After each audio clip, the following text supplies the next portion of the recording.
Okay, PJ, ano lang, bigyan lang natin ng encouragement, ano, lahat ng nakiisa sa ating ball na medyo postpone ng konti. There are a lot of them, ano, designers, our artists, Yeah, ang daming stakeholders na nakaabang din.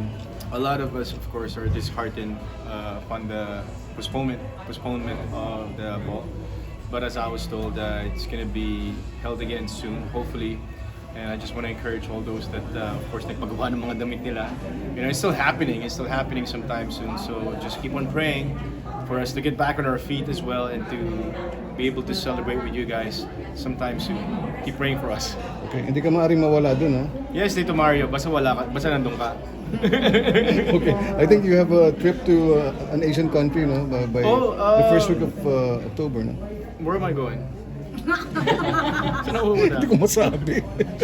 No, Ikaw naman galing sa'yo, okay. Saan ako pupunta? I think you have plans to go to Singapore. No, the Asian TV Awards is happening in December. December na. December siya.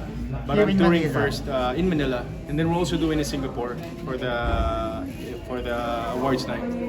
But tour, I'm leaving in November, the whole month of November for a tour with Jericho Yes. Rosales in the US and Canada. Sabi ni Eko, humanda ka daw. Kaya nga, first Kasi siya ang time. director. Siya ang director, kaya tawag ko nga Direct Jing eh. I'm just excited because you know, we've been friends for a long time. We toured with the Hunks for 5 years, and now after 15 years we get back together and doing this tour. It's like a homecoming for us because these are the same people that we grew up with, you know, watching us in tours. So I'm just really excited because tumanda na rin sila kasama namin. Walang tumatanda. Walang bawal tumanda. Okay. Di, totoo bang magiging part ka din ng Monarch? My son called me about it when they were still filming the season 1.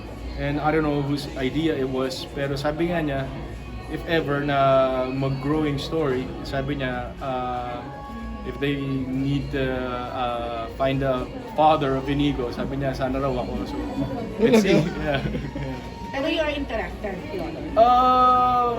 Let's cross the bridge when we get there. I mean, you know, it's a different ball game, you know. But I'm there to support my son all the way, of course. Gano'n ka ka-proud? I'm sure super proud ka.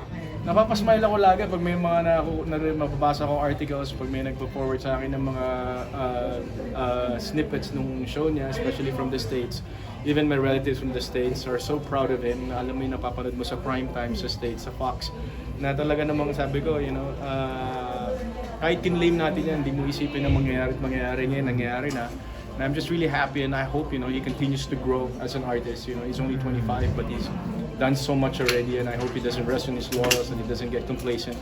But to always feel challenged and to always be the best in this field because napakarami mong kalaban. Anong feeling niyo? Kayong dalawa, parang pareho kayong successful na sa field niyo, pero magkaiba eh, in a way. It's sort of a relief as well because, you know, just in our business, of course, you can't help but be compared. So at least, you know, he's out of my shadows and for me, at this point, he's growing on his own. You know, at least hindi mo naiisipin na anak ka ni Piolo or iisipin na i-compare ka sa tatay mo. He's growing on his own, he's making his own mark and I'm sure there are still a lot of things that he can still do na para maging, ano pa, you know, ahead of the rest, you know. Magiging Pero masaya okay ka ba rin sa ba? yung matawag na tatay ni Inigo? 25 years na kasi. Hindi na yung si Inigo, anak ni Piolo. Ikaw tatawagin ng Anak, tatay ni Inigo? Oh yeah, I'd be more than proud to be called his father. To be called the father of Inigo Pascual. Oo naman. May nag-text nga sa akin, sabi niya, anong pakaramdam mo? Nabasa mo na yung pangalan mo or Pascual, you know, sa credits nung primetime show sa States. Sabi ko, that alone is enough for me to say na, you know, my son has really gone a long way. You know, I'm just here to support him, to be there for him. Pero bilang tatay, mas ano ba yun, mas nakakatuwa sa pakiramdam na hindi na siya tinatawag na anak ni Piolo. Kumbaga, Inigo Pascual. Definitely. And you know, since from the beginning naman, he's always been the better performer. You know, he's cut out for it. You know, he's a good singer, he's a good dancer now, he's acting. So, ang dami pa niya pwedeng gawin. When I was 25, hindi ko alam yung ginagawa ko eh. So now at this point, you know, getting to see him do what he's doing, what he likes to do best, support lang may bibigay mo sa kanya, and I'm just really happy na at least hindi na siya, hindi na siya nako-compare or hindi na sinasabi na anak ni Piolo. He's growing on his own, and really making his mark in showbiz industry. Kahit sa dami ng nakaline up sa yung projects, may offers or pillars pa ba yung ibang networks? Mahirap magsalita po pero sa puntong ito, I mean, I just want to say, the playing field has become bigger. So even with ABS, I know they're also partnering with other. Yung GMA magkukolab daw, maghihiraman. Willing ka if ever? Of course, I mean to support and to help and to just be part of the evolution of our industry. I'm here to stay, and should there be another chance to do another show, na kahit sino mo mag-produce, of course, I'd gladly oblige, especially with ABS. It's my home network, and sabi ko nga, hindi ko iiwanan yun. Ang daming gustong makatrabaho ka, makatambag ka. Ikaw ba meron kang parang gusto mo rin namang makatrabaho na hindi mo pa nakakatrabaho sa mga artista natin? Marami po. Si Ate Ganyan, hindi ko pa nakakatrabaho. Yeah, and also Janine Gutierrez, I haven't worked with her. It was a blessing that I got to work with Lovey po, na napakagaling.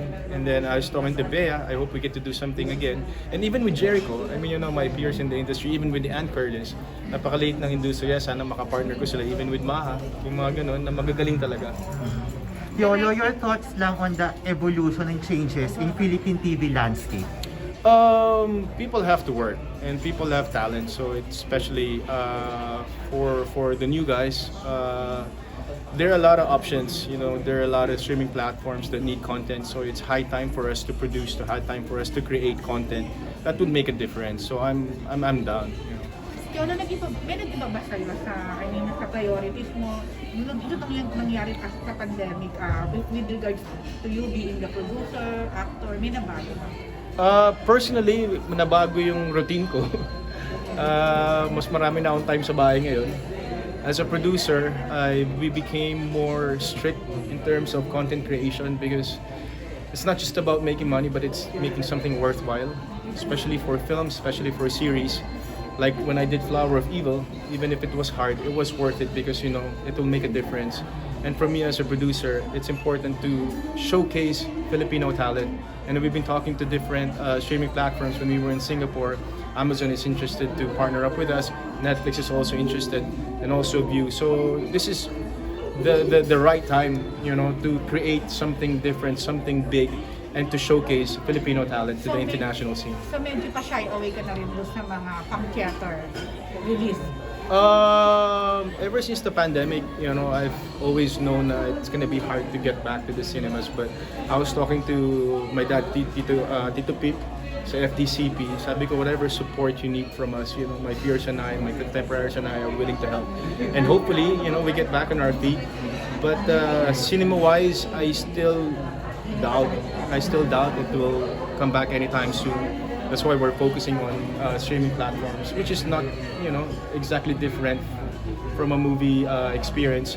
But I'm a film lover, so I'd want to see that again. Hopefully if we get to do event films, bumalik yung gusto ng tao sa cinema. Piolo, marami ka na naituro sa anak mo. Si Inyog ba may natutunan ka rin sa kanya? Minsan tinuturuan niya ako mag-second voice, tinuturuan niya ako sumayaw. Kaya sinasabi ko, ikaw na yan, kaya mo na yan. Buti pinakawalan mo siya, no? Remember before parang ayaw mo? At 18, you have no choice because I also grew up like that. When we turned 18, we were forced to be independent. So I wanted him to be on his own, to stand on his own feet. So at 18 now, he's 25. So siya na yan, kaya na yan. I-wish mo na makasama si Inigo dito sa Beauty Derm. Oh naman, that would be really nice. He's gonna come back maybe in October and do some work here, and hopefully we get to do an endorsement again together. Piolo, wala bang kahit konting Indian? Pag nakikita mo yung mga kuling mo, may mga sarili ng pamilya. Siyempre naman, tao lang tayo. Pero anong magagawa natin? Mas mahal ko yung mga halaman. Hindi, joke lang. Plantito ka na eh. Paano naman yung plantito journey mo? Nagsimula ako sa walang alam, tapos binagyo yung bahay namin. So lahat ng tinanim ko, nabinyay ko sa Bulacan, Batangas, Laguna, Calamba, na wipe out. we were hit by a typhoon last year at 150 to 200 kph. So lahat ng tinanim ko natanggal. So yun yung tuition fee ko, and ever since then, I've been careful. And si Don, my makeup artist, siya yung nagturo sa akin. And siya yung bumibili sa mga gardens para hindi mapresyohan pag ako lumalabas. And I've learned to, to care for them and to know how to group them together. Kung sino yung pang indoor, kung ano yung pang outdoor, and kung kailan sila nagpa-flower. So more on ornamentals ka? No, I go for everything. I live in the province, so medyo yung space malaki. So meron akong area for fruit-bearing trees, meron tayong area for nursery for vegetables, and area for ornamentals indoor, and then area for mga plants na mga. Naisip mo na rin mag-gawing Ngayong business? pandemic lang yan. Pandemic lang. Ngayon lang ako nagka-time eh. Business-wise, no, I give it away. Sabi ko nga, siguro feeling ko yun ang ending ko. Magtatayo na akong garden sa dami ng Mas halaman. swerte nga doon pag namimigay ng halaman. Yeah, Kesa- maganda siyang token. So on my birthday this year, my mom bought 50 fortune tree pots, and we gave them all away as a thank you gift. Yeah.